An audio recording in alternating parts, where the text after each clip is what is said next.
Labour have pledged for a national education system where every child and every adult matters. Since the recession in the UK, some parents can't afford childcare and can't afford to work and send their child to school. What will Labour be doing to help those families in need? So we're going to be helping people with childcare, but most importantly I think is the commitment to education, because as a former school teacher I'm very conscious of just how important having a good start in life is. So you know, if you don't get a good education, you are disadvantaged in a way that is quite difficult for somebody who has got an education to even conceive of what that means. So I think making sure every child gets the help that they need, making sure every child gets a hot meal at lunchtime. I know that hunger at school plays a big part. I can remember when I was teaching many years ago, during the Thatcher government actually, and you'd have children coming to school hungry, and you know that a child can't learn when they're hungry. As an education student in university myself, I've studied how the sociological impacts of education can play a part in a child.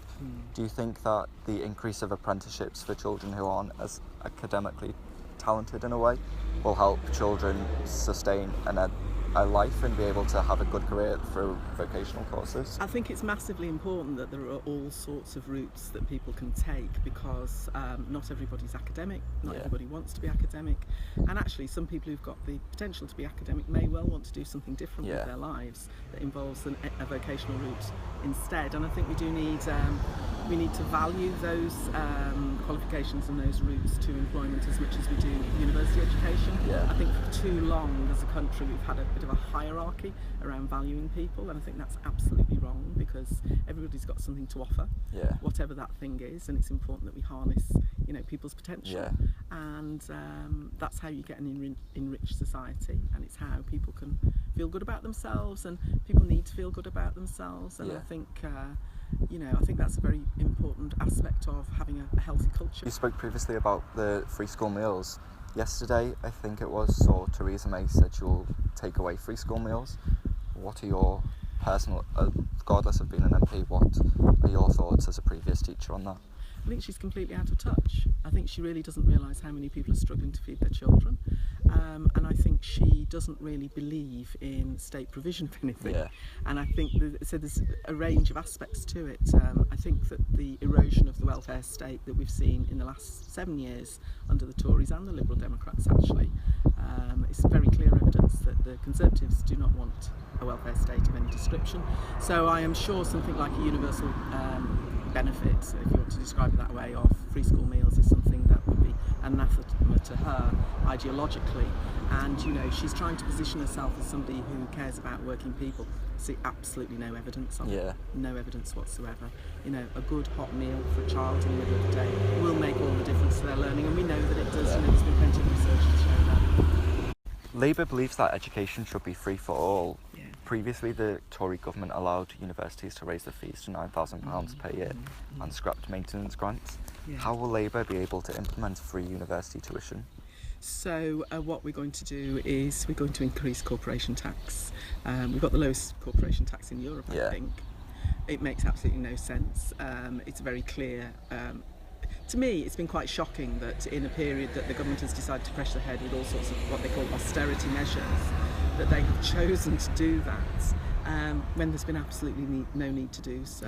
Speaks volumes really that they're not interested in investing in ordinary people, basically. Will the scrap of the tuition fees be implemented immediately or after a period of time as a Labour government? As soon as any government comes into power, they have to, you know, get together with Whitehall and you know, understand the mechanisms in place and do that work.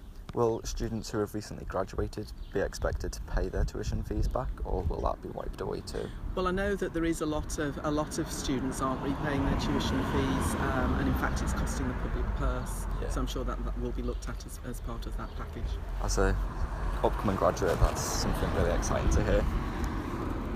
There's been a lot of speculation recently about lowering the voting age to 16 in the UK.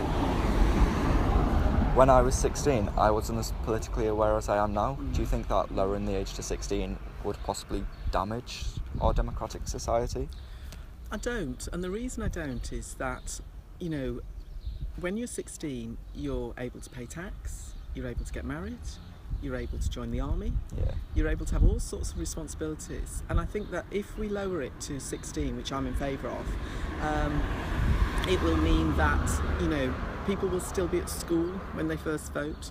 I think that's important because, you know, once people have left school, they're not having interaction with a wide range of people necessarily on a daily basis. And you know, we would see an increase in political education in school, which I think absolutely has to happen, because we can't, you know, I think we've got a responsibility to inform young people around political systems and the choices available to them.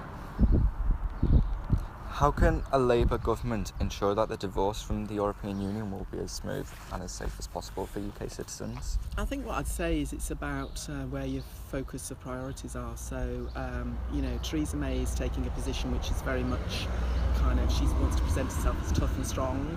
I actually think that in calling the election, that was a sign of real weakness, because I think she has no confidence that she can deliver a Brexit that's convincing, and I think she wants to be able to go ahead and do it without there being any scrutiny by anybody else. That is really unhealthy and not likely to lead to the best results. Our approach will be different. It's much more about collaboration and working in partnership with our European partners. Very important for security and defence, very important. So taking a sort of antagonistic approach to the Europeans really is not helpful at all, and I think that we'll have a much more mature approach, I would say. That's great. That's pretty much the end of the interview.